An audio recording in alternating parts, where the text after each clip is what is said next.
en 1892, on voit fleurir cette affiche un peu partout en France. Vous allez me dire, oui, bon, c'est une fiche pour les fêtes du centenaire de la République française. Bien!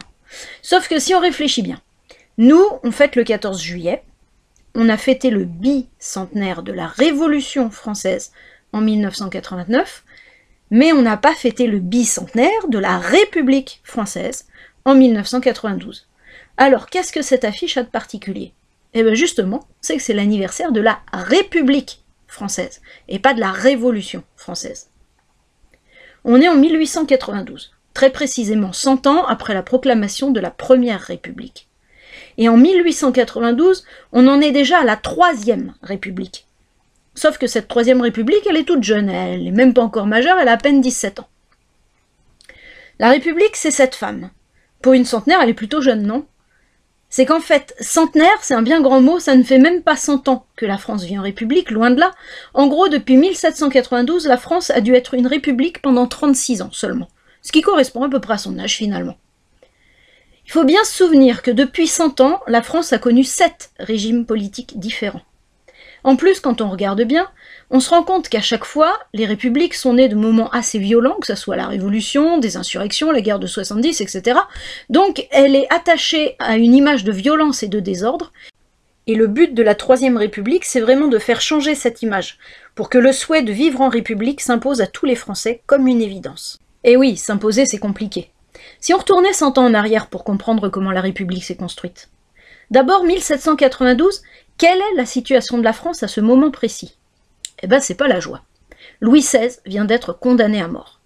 Rappelez-vous, en 1789, il avait rassemblé les États généraux pour trouver des solutions à la crise. Et les députés du tiers-État, avec quelques autres de la noblesse et du clergé, s'étaient réunis en Assemblée nationale pour donner une constitution à la France. Ça n'avait pas trop plu au roi, hein. Il avait fait encercler Paris, et pour se défendre, les Parisiens sont allés chercher de la poudre. Où ça? Eh ben à la Bastille. Eh oui, c'est ça la raison de la prise de la Bastille. Ils avaient des fusils, mais ils n'avaient pas de poudre. Ça n'a rien à voir avec le fait de s'attaquer à un symbole du pouvoir royal. Cette explication-là, elle est venue plus tard. De leur côté, les députés continuent leur travail, et le 26 août 1789, après avoir jeté aux orties les différents privilèges, ils publient un document très important qui résume les souhaits des Français, la Déclaration des droits de l'homme et du citoyen. Et on lit à l'article 3, le principe de toute souveraineté réside essentiellement dans la nation. Nul corps, nul individu, y compris le roi, ne peut exercer d'autorité qui n'en émane expressément. Alors là, Louis XVI, là, ça lui plaît vraiment très moyennement. Lui, on l'a éduqué comme un monarque absolu, il n'a de compte à rendre à personne. Bon, il essaie quand même de faire avec, mais franchement, ça marche pas. Donc au final, il décide de quitter le pays pour trouver de l'aide chez les voisins. Là, c'est pareil, ça marche pas non plus. Il se fait reconnaître, arrêter et reconduire sous bonne garde à Paris. Et c'en est terminé de lui. Les Français n'ont plus confiance en leur roi.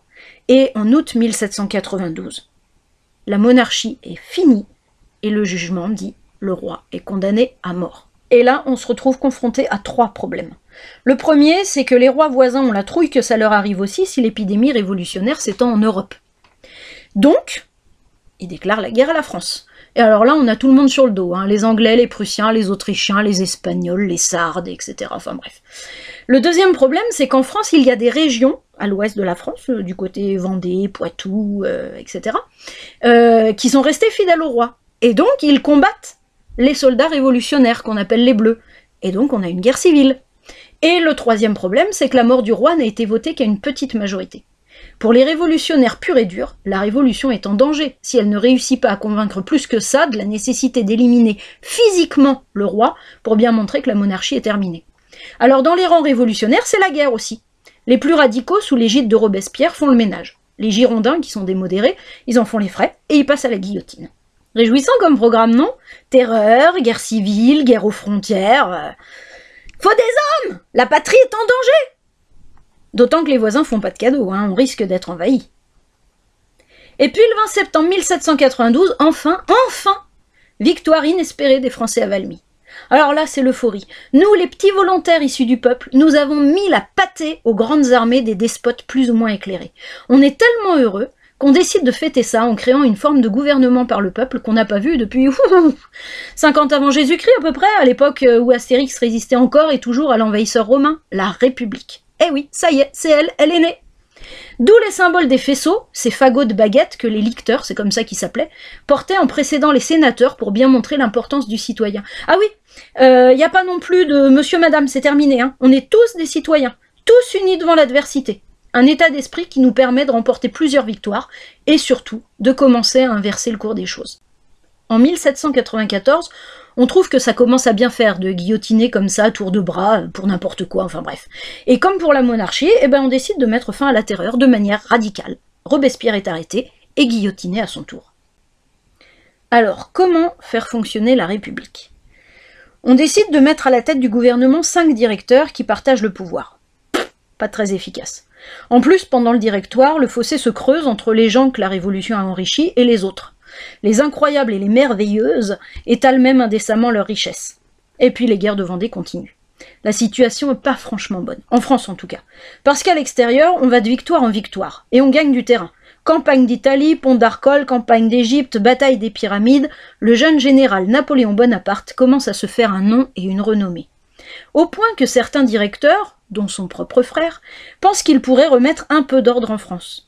Qu'à cela ne tienne, un petit coup d'état le 18 Brumaire de l'an 8, le 10 novembre 1799, et le tour est joué. Comme 5 directeurs, c'était trop, on réduit, ils seront plus que 3 cette fois. 3 consuls. Et le nouveau gouvernement s'appellera le consulat. Oui, mais quand on s'appelle Napoléon Bonaparte, 3, c'est encore trop. Il se débrouille donc pour être nommé premier consul, et puis les 2 autres ne sont que ses assistants. Et puis tiens, tant qu'à faire, consul à vie, ça sonne pas mal, et puis ça fait bien sur les cartes de visite.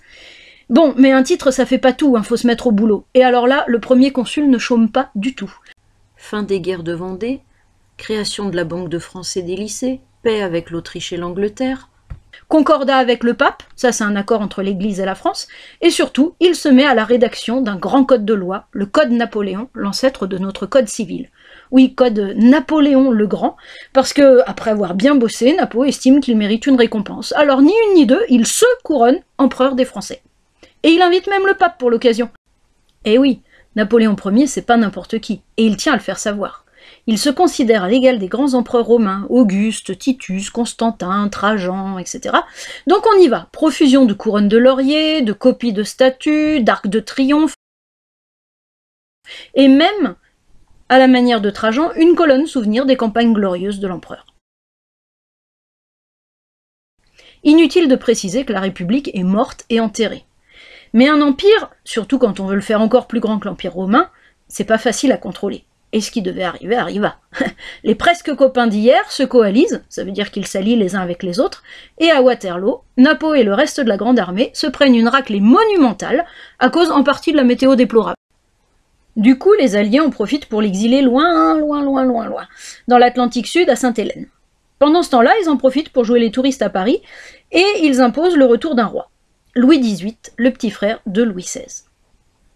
Louis XVIII, c'est un roi à l'obésité débordante, mais il a bien retenu certaines leçons de la Révolution. En particulier, l'intérêt de travailler main dans la main avec l'Assemblée. Mais c'est 50-50, on bosse ensemble, mais attention, si je respecte votre constitution, vous me respectez en tant que roi.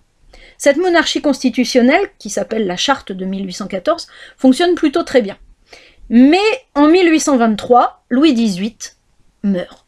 Et c'est le petit dernier des frangins de la famille qui monte sur le trône, Charles X.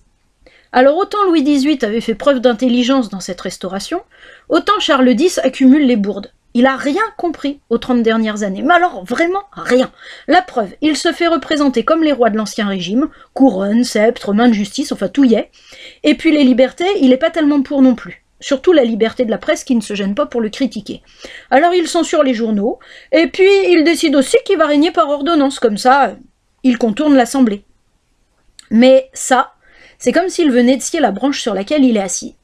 Si lui n'a rien compris à la volonté de changement de la Révolution, le peuple, lui, n'a pas oublié comment mettre un tyran dehors.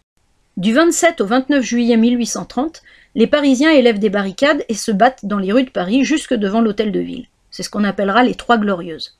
Charles X finit par jeter l'éponge et s'enfuit. Donc à nouveau, la France n'a plus de gouvernement. Mais elle n'est pas encore prête pour une nouvelle république. Donc ça sera la monarchie de Juillet. On demande à Louis-Philippe d'Orléans, un cousin du roi, de monter sur le trône. Encore un Bourbon. Mais celui-ci à la faveur du peuple. Parce que son papa, qui se faisait appeler Philippe Égalité, c'était un révolutionnaire. qui a même voté la mort de son cousin Louis XVI. C'est quand même pas rien. On espère donc beaucoup du fiston, d'autant qu'il semble être particulièrement compréhensif.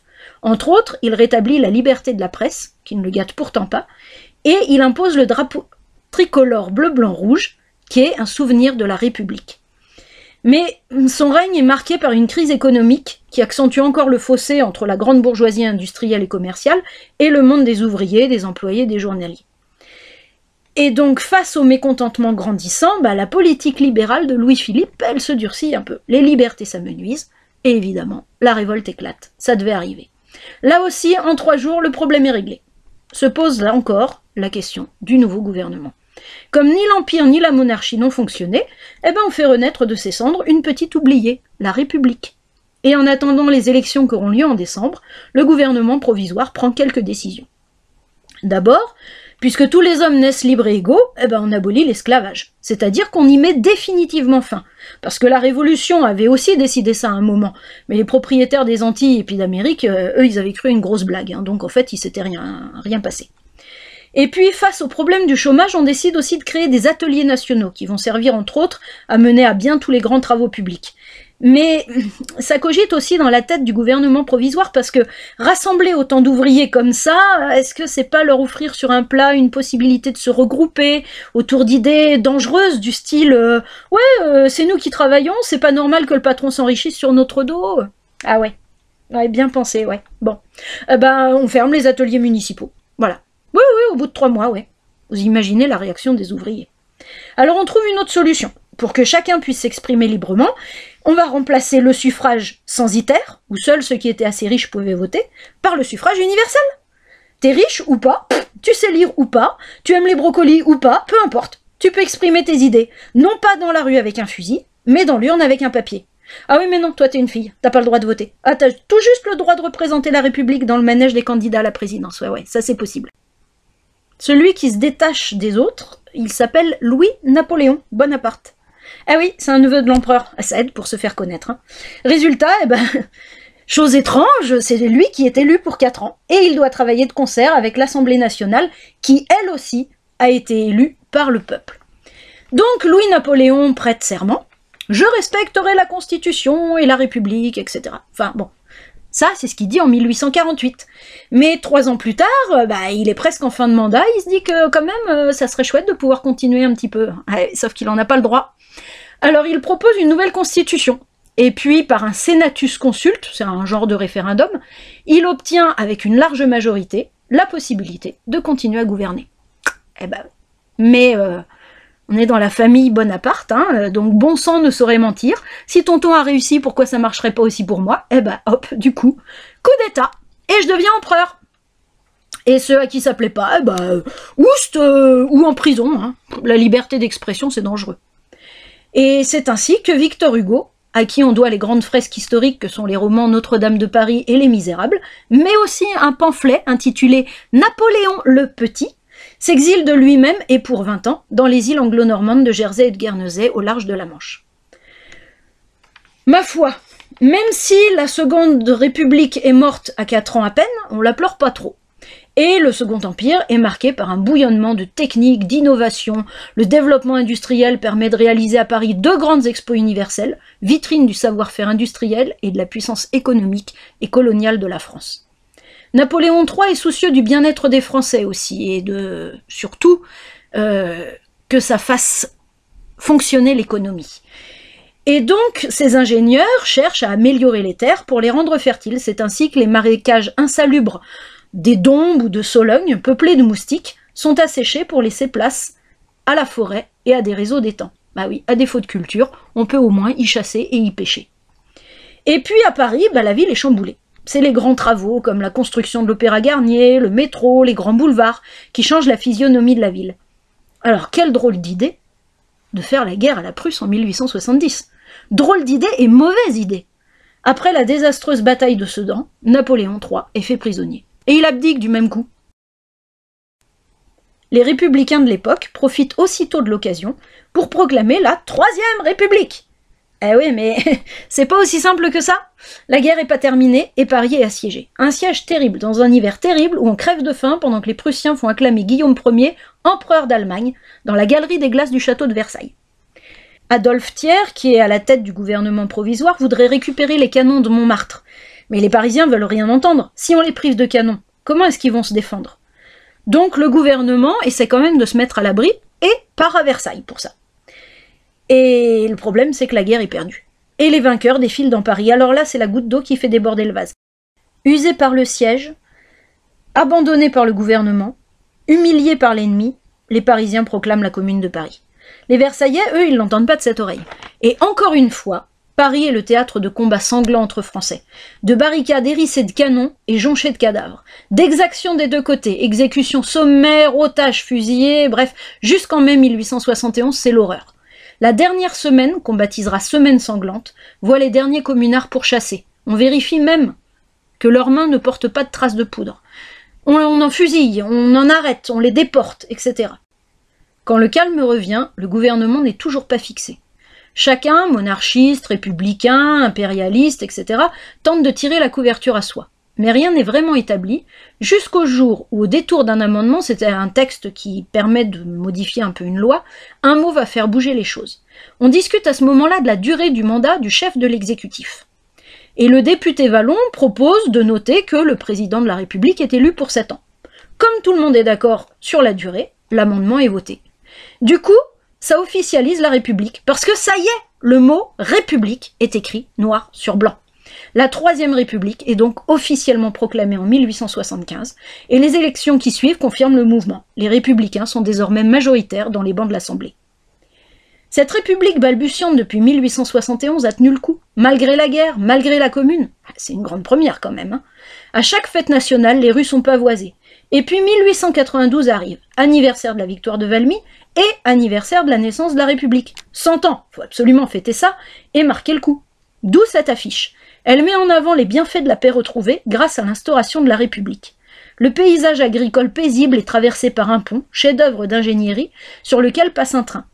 Au pied de la République personnifiée, une corne d'abondance montre la prospérité de l'économie. Les feuilles de chêne, la justice. Pendant que la palette de peintre et la roue crénelée symbolisent les arts et l'industrie. La République est symbole de paix, l'épée a disparu. En revanche, elle tient un rameau d'olivier dans la main.